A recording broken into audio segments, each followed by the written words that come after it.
हिंदी भाषा कौशल एवं संचार के अगले टॉपिक समास पर इस वीडियो में डिटेल से चर्चा करेंगे। इसके पहले हमने संधि के बारे में पिछली वीडियो अपलोड कर दी है, यदि आपने नहीं देखा है तो देख सकते हैं। साथ ही साथ हिंदी भाषा कौशल एवं संचार के अन्य महत्वपूर्ण जो टॉपिक हैं उस पर डिटेल में वीडियो बना हुआ है, प्लेलिस्ट चैनल पर है, आप जाकर देख सकते हैं। तो चलिए हम शुरू करते हैं। समास किसे कहते हैं? समास का शाब्दिक जो अर्थ होता है, इसका शाब्दिक अर्थ होता है संक्षेप। इसको आप नोट कर लीजिएगा, या प्रश्न आपसे पूछा जा सकता है कि समास का शाब्दिक अर्थ क्या होता है। तो समास का शाब्दिक अर्थ होता है संक्षेप। समास प्रक्रिया में शब्दों का संक्षिप्तीकरण किया जाता है। क्या किया जाता है? संक्षिप्तीकरण किया जाता है। ठीक है। इसकी अगर हम परिभाषा पर जाएं तो इसकी परिभाषा है दो या दो से अधिक शब्दों से मिलकर बने हुए नए सार्थक शब्द को समास कहते हैं। यानी कि दो या दो से अधिक जो शब्द होते हैं वह मिलकर नए सार्थक शब्द का निर्माण करते हैं, वही है समास। ठीक है। समास के 6 भेद होते हैं, यानी कि 6 प्रकार होते हैं। ठीक है। तो दो पदों के मेल को या दो शब्दों के मेल को हम समास कहते हैं। 6 भेद हैं, 6 प्रकार हैं। पहला है अव्ययी भाव समास, दूसरा है तत्पुरुष समास, तीसरा है कर्मधारय समास, चौथा है द्विगु समास, पांचवा है द्वंद्व समास, छठा है बहुव्रीहि समास। तो चलिए एक एक करके देख लेते हैं। अव्ययी भाव समास। अव्ययी भाव समास में पहला पद उपसर्ग रहता है। पहला पद क्या होता है? उपसर्ग होता है। आप उपसर्ग प्रत्यय में उपसर्ग पढ़ चुके हैं कि उपसर्ग किसे कहते हैं। तो उपसर्ग यानी कि जैसे उदाहरण में कुछ शब्द ले लेते हैं, अनु, आ, प्रति, भर, ठीक है, यथा, यावत, हर। ये जो शब्द हैं ये कुछ शब्द हैं जो उपसर्ग रहते हैं और एक ही शब्द 2 बार होता है। एक ही शब्द कहीं कहीं 2 बार होता है। ठीक है। साथ ही साथ इसमें और भी कई चीज़ें हैं। या तो पहला पद संख्यावाचक होगा और दूसरा पद नदीवाचक होगा। पहला पद क्या होगा? संख्यावाचक होगा और दूसरा पद क्या होगा? नदीवाचक होगा। जैसे कुछ उदाहरण ले लेते हैं। प्रतिधन, दिन, प्रतिदिन। ठीक है। हाथ, धन, हाथ, हाथों, हाथ, आधन, जन्म, आजन्म। ये कुछ उदाहरण हैं किसके? अव्ययी भाव समास के। अगला है तत्पुरुष समास। दोनों पदों के बीच कारक चिन्ह का लोप होता है।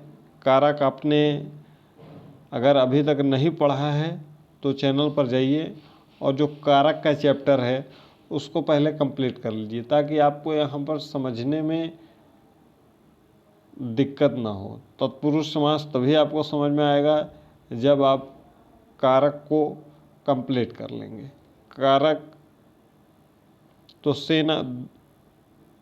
सेनापति, सेना का पति, गंगाजल, गंगा का जल, तुलसी कृत, तुलसी के द्वारा कृत, गंगा स्नान, गंगा में स्नान। कारक में आपने पढ़ा होगा कर्म कारक, करण कारक, संप्रदान कारक, अपादान कारक, संबंध कारक, अधिकरण कारक। ये सब पढ़े होंगे कारक में आपने। तो यहाँ पर यही चीज़ें पूरा रहेंगी इसमें। अगला है कर्मधारय समास। कर्मधारय समास में आपको विशेषण और विशेष 2 चीज़ें देखने को मिलेगी, जिसमें उत्तर पद प्रधान रहेगा और पूर्व पद और उत्तर पद में उपमान या उपमेय अथवा विशेषण या विशेष का संबंध होगा। उसे ही हम कर्मधारय समास कहते हैं। और इनको अगर विग्रह जब करेंगे तो दोनों पदों के मध्य में है जो, ठीक है, क्या शब्द आएगा जब विग्रह करेंगे? है जो के समान, ये दो शब्द आएंगे। है जो के समान, है जो के समान, यह विग्रह जब करेंगे तब आएगा। कैसे, आप उदाहरण देख लेते हैं। जैसे आपका उदाहरण है, पहला उदाहरण देखते हैं। पहला उदाहरण है चरण कमल। चरण कमल, तो कमल के समान, कमल के समान चरण, के समान आ गया ना, ठीक है। के समान इसमें आ गया, चरण के समान क्या हो गया, कमल के समान चरण। अगला शब्द है कनक लता।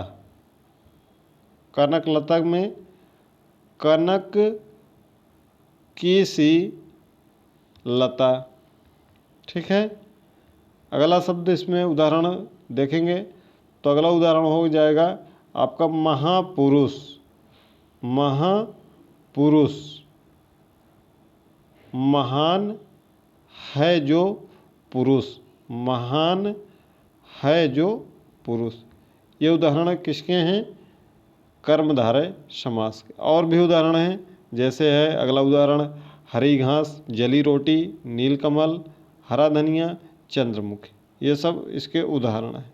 अगला समास है, जितने भी उदाहरण आपको बताए जा रहे हैं ये मोस्ट इम्पॉर्टेंट उदाहरण हैं। इनको ज़रूर, जो भी लिखे जा रहे हैं या जो इसमें पहले से लिखे गए हैं, इसको ज़रूर नोट कर लीजिएगा। ये आपके परीक्षा में ज़रूर छपेंगे। बहुत ही मोस्ट इम्पॉर्टेंट केवल उदाहरण यहाँ पर बताए जा रहे हैं। अगला है द्विगु समास। द्विगु समास में संख्या पूर्व द्विगुः इसका है। पहला पद इसका क्या होता है, इसमें संख्यावाची होता है। इसमें कुछ पहचानना नहीं है, बस आप जान लीजिए कि जिसमें भी संख्या का बोध हो, यानी कि नंबर का बोध हो, तो वहाँ पर द्विगु समास है। यह तो बहुत सरल और आसान समास है। जैसे षठ मास, षठ मीन्स 6, मास मीन्स महीना। नवरात्रि, नौ माने 9, ठीक। चौराहा 4, दुपट्टा 2, चवन्नी 4, अष्टाध्यायी 8, त्रिराहा 3, त्रिभुज 3, त्रिकोण 3, त्रिफला 3, पंचपात्र 5, पंचरात्र 5, त्रिवार्षिक 3, द्विवार्षिक 2, छमाही 6, तिमाही 3। तो यानी कि हर जगह क्या है, आपका नंबर है, संख्या है, ठीक है। तो संख्यावाची होता है द्विगु समास। इसमें कुछ भी आपको याद नहीं करना है। अगला है द्वंद्व समास। द्वंद्व समास में क्या होता है कि दोनों पद प्रधान होता है और विग्रह करने पर और, अथवा, या, एवं लगता है। क्या क्या इसमें लगता है, और लगता है, या लगता है, अथवा लगता है, ठीक है। और, अथवा, या, एवं, ये शब्द आते हैं। इसका यानी कि क्या होता है, लोप होता है। इसमें भी द्वंद्व 3 प्रकार के होते हैं द्वंद्व समास। इतरेत्तर द्वंद्व है, वैकल्पिक द्वंद्व है, समाहार द्वंद्व है। इतना आपसे डीप में नहीं पूछेगा, पूछ भी सकता है, इसलिए इसको इसमें इंक्लूड कर दिया गया है। इतरेत्तर द्वंद्व है जिसमें और होता है, माता पिता या नमक मिर्च, माता और पिता, जब इसका संधि विच्छेद करेंगे, ठीक है। नमक मिर्च, नमक और मिर्च, ठीक। या अथवा जहाँ लाभ या हानि। अब लाभ और हानि तो आएगा नहीं, जहाँ भी आएगा एक ही चीज़ होगा, या तो लाभ होगा या तो हानि। लाभ अथवा हानि, लाभ या हानि, ठीक है। और समाहार द्वंद्व जहाँ होता है वहाँ पर 2 चीज़ें जब साथ होती हैं, जैसे कपड़ा लत्ता, धन दौलत, माता पिता, लोटा डोरी, दाल भात। यानी कि जहाँ एवं होता है, जैसे कपड़ा एवं लत्ता, धन एवं दौलत, माता एवं पिता, लोटा एवं डोरी, दाल एवं भात, तो ये समाहार द्वंद्व है। और इसका पहचान ये है कि बीच में इसमें योजक चिन्ह लगता है। हर जगह आप देखिए योजक चिन्ह लगा हुआ है। तो आपसे ये भी प्रश्न पूछा जा सकता है कि 2 पदों के बीच जहाँ योजक चिन्ह का प्रयोग होता है उसे हम कौन सा समास कहते हैं? तो द्वंद्व समास कहते हैं। तो इसको आप द्वंद्व समास, द्विगु समास दोनों बहुत ही आसान समास हैं। अगर दोनों दिमाग में आपको बैठ जाएगा तो कहीं कोई दिक्कत नहीं होने वाली है। अगला समास है और अंतिम समास है इसमें बहुव्रीहि समास। अन्य मने पदार्थे बहुव्रीहि। इस समास के दोनों पद मिलकर किसी अन्य पद की प्रधानता बताते हैं। जैसे लंबोदर, लंबा है उदर जिसका, यानी कि गणेश, यानी कि जो दोनों पद हैं वो मिलकर किसी अन्य की बात बताते हैं। यानी कि लंबोदर का मतलब हो गया गणेश, गणेश जी के बारे में बताया जा रहा है। तो बहुव्रीहि समास भी आसान हो गया, आप समझ सकते हैं। मतलब कि जैसे ही कोई पद आएगा, अगर उस पद से, उस शब्द से कोई अन्य की बात आए तो समझ जाइएगा कि बहुव्रीहि की बात हो रहा है। दशानन, यानी कि 10 हैं आनन जिसके, यानी कि रावण, उसकी बात हो रही है। अगला उदाहरण कुछ और, क्योंकि इसमें कई उदाहरण हैं तो इसको दिमाग में कुछ रख लीजिएगा ज़रूर। नीलकंठ, चंद्रमौली, चंद्रशेखर, वीणावड़ी, चंद्रधरी, प्रधानमंत्री, लेखक, पंकज, नीरज, खग, मृग, अंबुज, दशानन, पंचानन, द्विमूर्धा, नौलखा,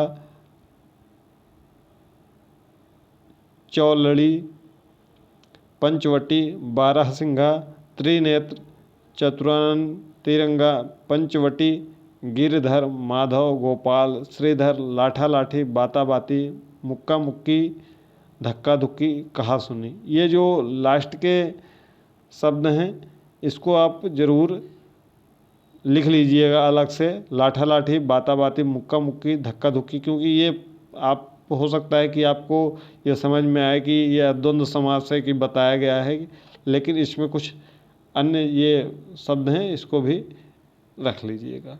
कुछ और उदाहरण आपको बता देते हैं इसी में। जैसे अगला उदाहरण ले लेते हैं महावीर। महावीर, महान वीर है जो, महान वीर है जो, अर्थात किसकी बात कर रहे हैं हम? हनुमान जी की बात कर रहे हैं। ठीक है। प्रधानमंत्री, प्रधानमंत्री, इसका उदाहरण मंत्रियों में प्रधान है जो, यानी कि कौन? प्रधानमंत्री। ठीक है। पंकज के जैसे हमने उदाहरण दिया था, पंख में पैदा हो जो, यानी कि क्या? कमल। ठीक है। पंख में पैदा हो जो यानी कि कमल, यानी कि कीचड़ में। ठीक है। गिरिधर, अगला उदाहरण है गिरिधर, गिरि को धारण करने वाला, यानी कि कृष्ण भगवान। ठीक है। चौलड़ी, चार हैं लड़ियाँ जिसमें, चार हैं लड़ियाँ जिसमें, यानी कि माला। अब यहाँ पर थोड़ा सा आपको कन्फ्यूजन होगा कि यहाँ पर भी अंक आ गया है, अंक आ गया है तो यानी कि यह द्विगु समास होगा। द्विगु समास नहीं होगा। द्विगु समास वहाँ है जहाँ पर अंक तो होता है लेकिन उसका अलग कोई अर्थ नहीं निकलता है। यानी कि चौराहा, चार हैं राह, तो इसका कोई अलग अर्थ नहीं निकल रहा है। और यहाँ पर जो अलग, जहाँ पर अंक है लेकिन इसका एक अलग भी अर्थ निकल रहा है। जैसे हमने हम बताया ना, चौलड़ी, यानी कि चार लड़ियाँ हैं जिसमें, यानी कि माला के बारे में बताया जा रहा है। तो ये माला एक अलग पद की ओर संकेत कर रहा है, तो यहाँ पर बहुव्रीहि होगा। जैसे एक उदाहरण और ले लेते हैं, त्रिलोचन। अब आप सोचेंगे कि इसमें तो त्रि की बात कर रहा है, यानी कि यह द्विगु समास होगा क्योंकि यहाँ पर अंक है 3।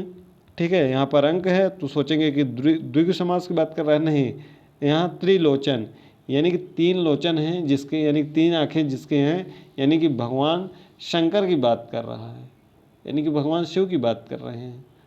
तो यहाँ पर ये डिफरेंस है। इसको अगर आप दिमाग में नहीं रखेंगे तो यहाँ पर आप बहुत ही बड़ी गलती कर देंगे। ठीक है। इस वीडियो में जितना शुरू से लास्ट तक बताया गया है, एक एक चीज़ें आप ज़रूर नोट कर लीजिएगा, अन्यथा जहाँ से भी आपको प्रश्न पुटअप होगा तो फिर आप गलती वहाँ पर कर देंगे। संधि के बारे में पिछली वीडियो में बताया था, इस वीडियो में हमने समास के बारे में बता दिया है। बाकी जितने और चैप्टर हैं इसके संबंधित हिंदी भाषा कौशल एवं संचार के प्लेलिस्ट बनी हुई है। प्लेलिस्ट में एक एक वीडियो देखिए, उसके बाद हम MCQ कराएंगे। फिर अगले जो 3 टॉपिक बचे हुए हैं, रस छंद अलंकार, वह भी बहुत जल्दी जल्दी तीनों टॉपिक करा दिए जाएंगे, रस छंद अलंकार के भी। मिलते हैं अगली वीडियो में।